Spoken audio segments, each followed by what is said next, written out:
DJ Bean of the What Chaos podcast, the excellent What Chaos podcast, American, joins me now. What's up, buddy? How we doing?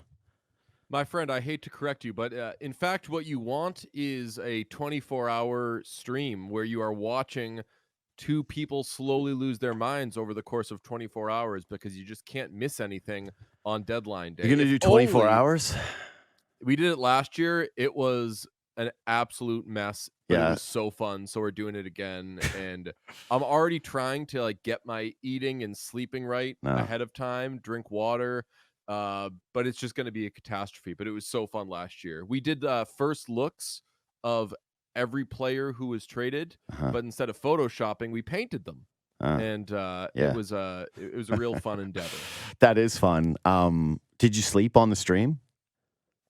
No, our producer Sean, I think, might have nodded off for a few minutes, but no, we just there were definitely stretches where probably would go like 35 minutes without anybody talking or doing anything. So it was kind of like watching like hamsters in a cage, I'm sure. Yeah. Here's the thing I have for you too. I was like, don't you cover hockey after the deadline? Like, don't you? It feels like a really tough on the body endeavor for what your coverage is going to look like for the following podcast. Yes. Normally, well, last year I'm an idiot. I did TV after. So after doing this 24-hour stream, I got in my car and you shouldn't have driven. I think that it should be more illegal to drive after being up for 24 hours than like drinking a case of beer. Dude, I hate to take that lightly, but yes, I as I was driving there, I was like, what was I thinking? Like, I definitely was drinking coffee and I had my wits about me, but I was like, oh, should be extremely illegal. Like, yeah, there's got to be like a breathalyzer for like, has this guy slept? Did he stay awake for 24 hours? You should have failed that test.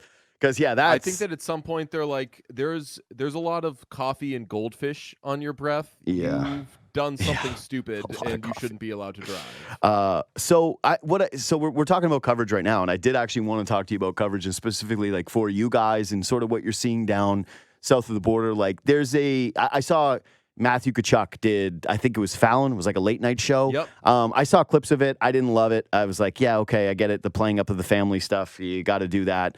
But I prefer it where it's like kind of snarky. And again, I'm a hardcore hockey fan Canadian who, when I see Fallon going, your dad was like a legend, right? But poorly prepared for this interview because he knows it's kind of a throwaway for him. I'm like, yeah, this isn't for me. But hey, this is something that hockey players don't always get the treatment for. I think it's like 9 million people end up watching that game, the highest viewed game in hockey history in the United States, which is incredible. I think my producer told me that like it's NFL draft, I think does 12 million, which I'm saying that's a huge feat for hockey to be even in the stratosphere of the NFL draft. That's a majorly popular event that sits on an island for football.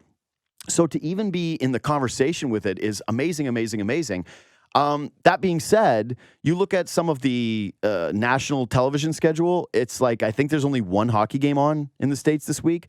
But do you actually feel as though there's going to be a lasting coverage spike? Like I'm sure you guys saw your numbers go through the roof. I know like here, our numbers started to do just way better based off of this tournament. But do you think that it's actually going to last or that this is going to be a flash in the pan? I don't think I hate when people say, well, the truth lies somewhere in the middle, but I'll say the truth lies closer to the latter, I think, because we learned from Four Nations that if you have USA, Canada play hockey against each other, there will be even more interest than anticipated. I anticipated interest, as I'm sure you certainly did, but we did not know for sure. And I was talking to Steve Conroy, the Boston Herald, and he made a good point that Alex Pietrangelo backing out should have been the indicator that like this was going to be a hard tournament and players knew that, you know, if you've got a little something and you're playing through something, these are not the games that you can play through it because it's funny because we interpreted it the other way. Yes, exactly. You're so correct. We all took it as like, oh no, this is the first domino. Yeah. Now everyone's gonna bail. Yeah, guys don't care. In fact, I don't mean to speak for Alex Pietrangelo, but doesn't it make so much more sense now in hindsight that he saw what this tournament was going to be and was like, I can't in good conscience do this to my full-time job. I can't go there, play through these, and probably be at 70% by the time the playoffs roll around. And plus, if I get hurt and I'm lost for the season, what could my team possibly do with the money? The only thing I will say is this is very Alex Pietrangelo PR, right? He's like, I was thinking about Canada. I was putting Canada first. I didn't want to go to a tournament where I was compromised, when in reality it might have just been like he was really thinking about the Golden Knights, and that possibly he underestimated how much guys were going to care, which is crazy because Sidney Crosby and Connor McDavid and Nathan McKinnon were on the team. So it was like, they were going to care. But either way, this is a nice spin for Alex Pietrangelo, because I do think there's probably a little bit of patching up that needs to be done when it comes to his relationship with the country after not being there for the tournament, and then, bookending it with actual play. So, but no, I'm with you. It's like the tournament mattered. It cared way more, or I think people cared way more about it than anybody anticipated. It also took a perfect storm, though, right? Which was this incredible layoff where it was 10 years without best on best. It was the geopolitical climate and the discussions between Canada and the United States when it came to tariffs. It was the feeling of America has caught up with Canada and that it is more of a level playing field, and the game isn't what it was left with Canada hockey, that we were kind of in this weird pivot spot, but you guys were reaching the very top of the arc. So what I think is going to be interesting with this is if hockey can capture this moment for a year, if there is now going to be more of an interest for American sports fans to say, you know what, I actually want to know what the Tkachuks are doing, or I want to know what Matthews is doing. I want to know who the bubble players are that could bump out some of the other guys, because we have an Olympics coming right up. And whether that can actually sustain, because no, I don't think that if you love that game, you're going to tune into, what's the national game? It's like Kings. It's some crap game. It's really not a good game. It's like Kings something or other. It's Kings Canucks. Like, I don't think that a person that's in, South Florida that watched this one game is all of a sudden going to be like, oh, I want to see out of market hockey at any given moment. But what my hope is that when they do get to national games, they do want to tune in because they want to learn more about the American-born players. And they actually care about investing in their stars because that Olympic cycle is coming up, that all of a sudden they know who Slavin is. And so if a Carolina game's on, they feel like maybe they're going to catch a period of that. That, to me, is a big incremental gain that I think I'm trying to sell myself on, because I, to a degree, felt that way. And again, I love hockey, but I care so much about trying to project the next roster. And all of a sudden, I do want to watch more San Jose Sharks to see if, Celebrini is going to be closer to this team than not. You know what I'm saying? Yeah, and I also think that part of it is the Cup final needs to have some of these players. Yes. Like some of the principles, I would say. Like, off the top of my head, it'd be a great final coming off this? Leafs Oilers. Edmonton, Florida. Oh, yeah. Well, if people were like, oh, there's a rematch, and it's Matthew Tkachuk, the guy that we like from USA, Connor McDavid, that awesome guy from Canada, and they're playing against each other, and this happened last year. And wait, what happened in that series? Who is Matthias Janmark? There would be it would be incredible. No offense to Janmark, I love you. Yeah. That would be anything that can make people use this as an entryway to the Stanley Cup final, and then see what not only the Stanley Cup playoffs are like, but the Stanley Cup final. In a perfect world, all the people who love this tournament start watching from the first round, where it's nonstop action, and everyone has made the various comparisons to the drug cocaine with the first round of the NHL playoffs. If they can experience that, the games, not the drug, that would get anybody in. So hopefully, but I'm not counting on that. I don't think people are going to be like, oh, it's the first round of the NHL playoffs. I liked what Brady Tkachuk was doing. I must now watch. Is Brady Tkachuk in it? No? Okay, whatever. Fine. I'll watch Chris Kreider or something. See, I actually do think the first round, like when you were laying this out, yes, that ideal Stanley Cup final would probably be the biggest thing because it's the final, right? And so people can understand the stakes of it a little bit more. But historically, one of the advantages hockey has had, and I was talking about this last week about how I think that the NHL does it a disservice to constantly be trying to compare itself to the NBA. And like, I was not rejoicing the same way that it was like about the PK Subban media tour where he's like, And basketball, they don't care. And hockey, you have to care. I was like, yeah, I've seen NHL All-Star games before, PK, and they're bad. Like, they're not. Yes. Yeah, they're not good. So if we're going to come. And I hate to interrupt you. Yeah. I was talking to some basketball friends about this the other day. What's the biggest sports story of the last month? It's Luka Doncic getting traded. Yeah. So I it's very fun to take the rare opportunity for hockey to dunk on basketball, if you will. But like, let's not act like hockey pulled away from basketball, because at the time when nobody, as you said, including hockey, does anything interesting, one time hockey did something interesting. Yeah, exactly. And so I just think it's like a short-sighted strategy to try to be like, well, this league's better than that league, so give us your attention. It's like, no. What you should be hoping for is to just try and be like, this is different from that league, and it's entirely separate, and just come and enjoy this and watch this. And I understand the trying to capitalize on that moment and making the comparisons and the contrast, but like, yeah, Serbia and the United States played this summer in a hyper-meaningful basketball game, this crazy, competitive, awesome game. It's not the same in the States with basketball because you don't really feel like anyone's really going to challenge you. That rivalry is not there the way that it is for Canada-USA hockey. I don't think that it's tied to your identity as an American, is whether or not the dream team wins at the Olympics. But even still, that game was incredible. And so it's like if the NHL All-Star game was running up against it, the NBA would never be like, see, this is why you should watch the NBA and why you shouldn't watch the NHL because their players are in an All-Star game. Like, I just find it to be very little brother. But yes, yeah, like it makes you feel smaller when you're trying to punch up at somebody that wouldn't do the same thing for you. But just as you were outlining that scenario of like the Stanley Cup final, all I could think is the dream for the NHL would actually be that they got the Kachucks playing each other in the first round.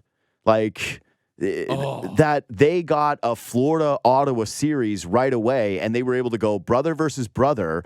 But actually, why the NBA matters here is because that first round of the NBA playoffs is less important than the others traditionally. That said, the NBA is a little deeper. There's more parity this year. So there are going to be more compelling series, especially in the Western Conference, than there have been in years past. But if you're in the Eastern time zone and you've got the Kachuk brothers, or the other option is that you're going to watch a play-in game that involves one of these terrible Eastern Conference teams that doesn't even want to be in the playoffs, that's actually a huge potential win for you. Bettman should be trying to rig it to make that happen. Yeah, and another thing was I was sitting there in the first period with my producer, and we were like, I'm sure he's already tried, but if you're Bill Zito watching this, aren't you calling the Senators and being like, you can't have Barkov, you can't have Matthew, pick anything you want. Yeah. Give us both Kachucks, because if that happened, the hockey would rule for all of us, but that would be another thing where people would be like, where can I watch the Kachucks? Because the brotherly thing was such a big part of it. Mm-hmm. So you're right that it's either got to be them playing against each other or them playing together would rock. Well, I'll tell you this. One of my lasting thoughts from that tournament was it was great for everyone in Canada except for Senators fans. Because you would have to be completely you would have to either be completely oblivious or just sticking your head in the dirt and saying, covering your ears, covering your eyes, just not wanting to see anything, to think that these two brothers talking about the meaning of playing with each other and how fun it was to see them play with each other, but also the understanding of how marketable it is. And that part of the reason that Matthew is on Fallon isn't just because he was hurt in the final game. Part of the reason that he's there is because the brother story, the Bash brother thing, was very easy to sell to people who watched Mighty Ducks. Yeah, man. It is crazy how the whole, you couldn't have scripted it better. And even Canada, if you really watch it, Canada, I hate to say, barely made it to the final, which was very, very surprising for all of us. And the way that they kind of played... It's not the way I would say it, but yeah, go on. Yeah. Oh, brother, the end of that Finland game rocked. Nobody wanted Canada in that final more than me. Yeah. But in the final 6 minutes of that game, I was like, oh boy. Yeah. Are they doing it? Are they doing it? They did it. Holy smokes. But yeah, man, it had Disney movie qualities to it. Yeah. Yeah, it was fun. It was really fun. Okay, so that brings me to this pivot, which is You're playing the role of American expert, right? Like, I actually think that down there on your show, you kind of play the role of like, I understand the Canadians. Like, I tap into what the Canadians are doing because like, I sit next to somebody who is constantly like, "Hey, no, don't get it twisted. I don't like Canada." Yeah, of course. No, we're the like USA full job. Part of the reason I was like, listen, I don't think that I should have Pete on this week is I felt like it could get too personal and that he'd like really turn on me because I know how I'd feel if Canada lost and you guys would have asked me to do your show. And been like, and then remember that I'd have been, I don't think that we could have continued the relationship. Like, you need to have a grace period that you give to people after a traumatic sports loss. And I think that that's what we're doing here. But I am asking you to play like American assessment guy. From my vantage point up here in Canada, there was a lot of criticism of Auston Matthews. Didn't score any goals, even though an educated hockey eye would say, hey, he was great in that final. He had two primary assists. He was around the net the entire night. He felt big. He felt strong. He and Brady were the two scariest guys, for sure. But again, this is largely an audience, and I don't mean this in a disrespectful way, that was new to the sport. And when you're the captain of the team and people know, Patty Kane from previous iterations and saying like, that's the greatest American, and Matthews, I'm sure, was sold as the next great American, and you don't score and you don't win, I can understand how there's criticism. But is that overblown social media stuff? Like, what's your read on what the actual Matthews conversation is in the States? And yeah, like the Kachucks were clear winners, right? Like, they're doing Fallon. They're being talked about by everybody. I think Slavin was a huge winner for the States in terms of like his mythos. It kind of feels as though Matthews is getting a lot of whipping boy treatment. Yeah, and it's a real bummer to me that oh no, that's right. Tonight's Maple Leafs Bruins game is in Boston. Correct. Oh boy. Correct. Oh boy. Correct. That's going to be interesting. Yeah. Because Bruins fans should boo Auston Matthews anyway, just because they're jealous that they don't have Auston Matthews. Mm-hmm. That's a fair reason to boo in sports. I imagine that you're a generally pro booing guy because I love booing. Yeah, you're a passionate fellow yourself. Yeah. So pro booing. It's gonna be kind of weird that Boston fans tonight are going to boo Auston Matthews with like, we counted on you. You ruined everything for us. When in reality, like, it's not what happened. Don't you think Marner gets the boos, though? If we're doing, like, the boo power rankings, Marner... No, or maybe not, because he didn't score. I don't know. Like, because Marner's being celebrated like a hero up here, obviously. But, yeah, I don't know. That's interesting to me of, like, which guy would be more likely to get the boos? Is it Marner or Matthews tonight? Well, yeah, I think it would be Matthews. Yeah. I think because... like Boston Sports Radio was doing 4 hours on Auston Matthews after that. And they were saying 4 choker. hours is an exaggeration. But yeah, they were saying choker. And I'll tell you what, better defensive players than Auston Matthews have forgotten about Connor McDavid, which is the most surprising thing in the world to me because we have Steve Peters, a longtime video coach of the Coyotes, on with us all the time. And he would say that when they would play the Oilers, their thing was you are defending Auston Matthews when we have the puck. We at all times, or not Auston Matthews, I'm sorry, Connor McDavid. Yep. So it's confusing to me that Matthews was that lax on Connor McDavid, but whether it's game 1 of the Western Conference Final last year and the Stars, like good, smart, responsible players blink for a second against Connor McDavid, and that happens. And I think they do that against everybody, but it is way more apparent because just Connor McDavid makes you pay more, and he'll create more space from it. So shame on Auston Matthews, of course, but I'm not really doing the this is now what Auston Matthews No, but is. I don't think that you're doing that. That's not the like. I know that how you're watching that game. Like, again, you cover hockey for a living and you watch it every single night. You do 24-hour streams on trade deadline day. Okay, so that's not the parameter here. I'm saying like, is his like so? Yeah, you've kind of answered it with the 24-hour Boston sports talk. Is like, this guy is as much of a whipping boy as it seems through social media right now, south of the border. Like, you meet a casual American fan, right? They meet you, and you're sitting at a bar, and they go, "Oh, are you DJ Bean of the What Chaos podcast?" And you go, "Yes, I am." And they go, "Damn, tough loss. I really wanted to beat the Canadians. I hate how much I cared about it. And you say, yeah, it was a bad beat. And then his next thing goes, Auston Matthews, no Patty Kane.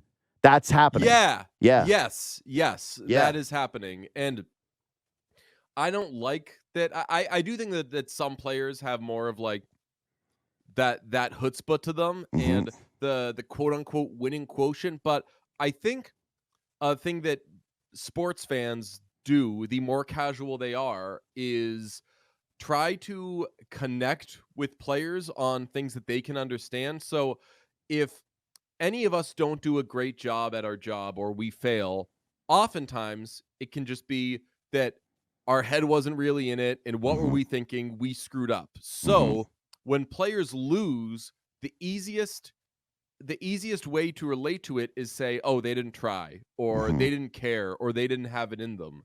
And I think that you got to be careful with that, because you are talking about, I don't do my job against people whose bodies were built to do it and who diet and train for years and years and years to be able to do it the very, very best, and go see sports psychologists to have even the smallest little edge. So I just think that that's an easy leap to make, and I think it's often an incorrect one. And I think that Auston Matthews is, I do know Auston Matthews is definitely getting it in the States. Yeah. I don't, this isn't to me a reality situation of like, oh, Auston Matthews is a loser or Auston Matthews couldn't get it done. But it's like, yeah, I don't blame fans for having that mindset. In fact, I actually welcome it, because I have a like pretty heavy spin on this, which is Matthews now like having this treatment from the country will only want to earn it more through a deep playoff run, where it's like he's not having a break after a heartbreaking loss. He is just going right back into hockey, and he has an opportunity in the Stanley Cup playoffs to be maybe against one of the Kachucks and beat them, and then try to kind of earn his stripes back with American fans and get them to be excited about him again and have them understand more about him than simply, hey, he had a chance to score, didn't. McDavid had a chance to score, did. But that type of thinking, I think, is fine for fans. I think it's fun for fans. I have, like, again, I'm pro booing. I'm pro fanning however you want to fan. And I'm never going to be the type of person who has a billion conversations about how hockey should grow the game and how we need more fans and we need more inclusivity. And then certain fans come in and they're like, Matt, you're choking. I'm like, you guys are idiots and you don't even know what you're talking about. Like, that's just not my style. So I welcome it. I love it. Okay, last Four Nations topic. We've been running along on this. I got a couple of other things I want to get to. So there's been this talk in Canada, obviously, about what the Olympic team looks like, right? And the tinkering and hey, what's the major change? And for the most part, the agreement of everybody that I've talked to, whose opinion I respect, is like, yeah, they probably got to be a little bit heavier next time around, especially since it was just revealed to me that this is not on international ice, that in Milan they got an NHL rink, I guess, so whatever.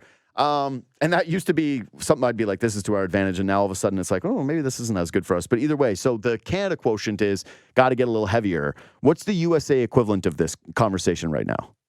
I think at least the US equivalent that we've been having is hopefully Canada overcorrects on the heaviness and the toughness, because they will go to the Olympics with a bunch of big bad bruisers, and America's young skill guys are going to age into like Cole Caulfield will be on next year's or the Olympic team, and Canada will be big and strong in a tournament where they can't fight, and US will be like, oh, okay, well, this is the tournament where you want to ignore the toughness. I don't think the USA will ever just abandon it, but I think that the Olympics is where you can definitely more get away with the type of roster that Canada had this past tournament. So I wouldn't change much other than trying to get a goaltender. And I know that Binnington was good in that final, and I also thought that he was good in the first game against Sweden.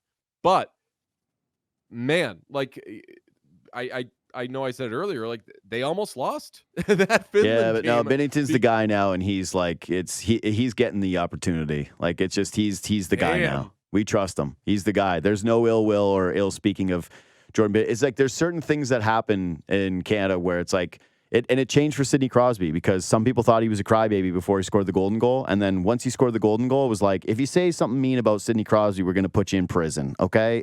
So you got to be careful with what you say. It became like dictator rules. Like we find out that you're speaking ill of the dictator and you're going to disappear in a van somewhere in the middle of the night. That's kind of now how it is with Jordan Binnington. So tread carefully with this. I mean, like, so with America, though, there's no real like, hey, what are we really changing? What are we adjusting convo? I wouldn't think so. I mean, that game ended up being so freaking close. And for sure. If Auston Matthews could have won the game. Yep. Like that's a game that was expected to be dead even. Mm-hmm. I gave Canada the slightest of slight. I think I said 50.1 to 49.99, which is what it ended up being.